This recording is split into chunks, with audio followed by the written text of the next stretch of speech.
Did an entire stadium in Philadelphia boo Santa Claus? Yes, and that's not the worst of it. Welcome to Weird Christmas. What's going down, Mouse Nation, and welcome back to another episode of Weird Christmas. This series has been such a blast, and I just want to say thank you to every single one of you for letting me do this and being a part of it. Please smash that like button, share this with your friends, and of course subscribe. Now on to what happened in Philadelphia that made an entire stadium boo poor Santa Claus. Now, one of the most interesting things about this incident is that a lot of Philadelphia fans will still defend it to this day. Come on, Eagles fans, you know that there's no excuse for what happened that day. And that's where this story begins. It's December 15th, 1968, the city of brotherly love. Yep, Philadelphia, where sports fans are known to be notoriously awful. Yeah, I said it. You know it's true.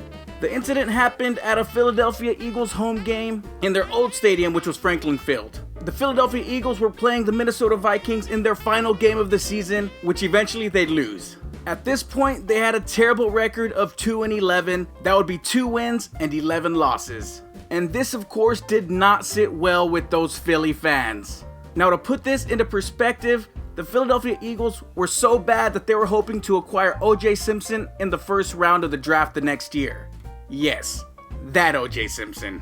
Now, those 2 games that they had won in meaningless games caused them to miss out on getting old Juice. He ended up going to the Buffalo Bills the next year. Now let's analyze the situation really quick. Pissed off football fans in a city that's already known for pissed off fans. The weather was terrible. It had been snowing for almost 24 hours straight. The winds were up to 30 miles an hour, and it was about 20 degrees in the stands. To cap that off, the Eagles let the Vikings catch up to them and tie the game after an interception right before the half. Now this was the very last game of the season, and a very fun Christmas halftime show was planned. Cheerleaders just like elves, there was a big brass band playing, and of course, Santa Claus. Ho ho ho.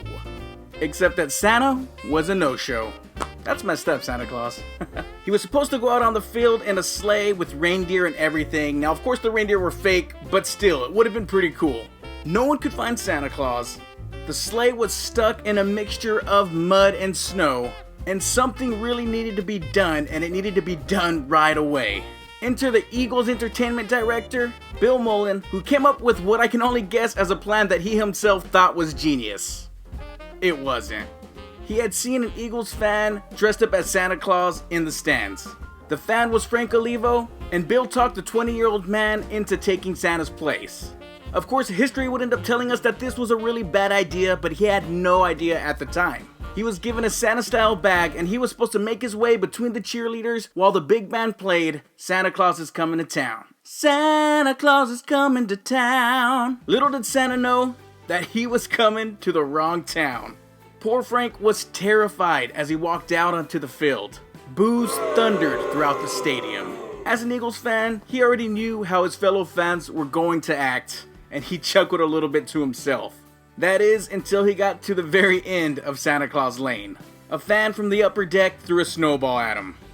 Plop, then another, then 10, until about 100 snowballs began to pelt Frank. He was asked if he wanted to do it again the following year, to which Frank replied that he had a great time, but he was worried that if it didn't snow, that it would be beer bottles next time. Jeez. Now, while Frank was a really good sport about the whole situation, a lot of different excuses for the fans' behavior came to light later on. Jim Gallagher, then the Eagles' public relations director, said that Santa's look was the cause of the whole incident, even stating, "He was the worst Santa I had ever seen.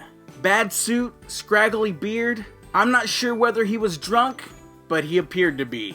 Now, Frank claims that he wasn't drunk and that he was a great Santa. You be the judge. I, for one, think that he made a wonderful Santa Claus.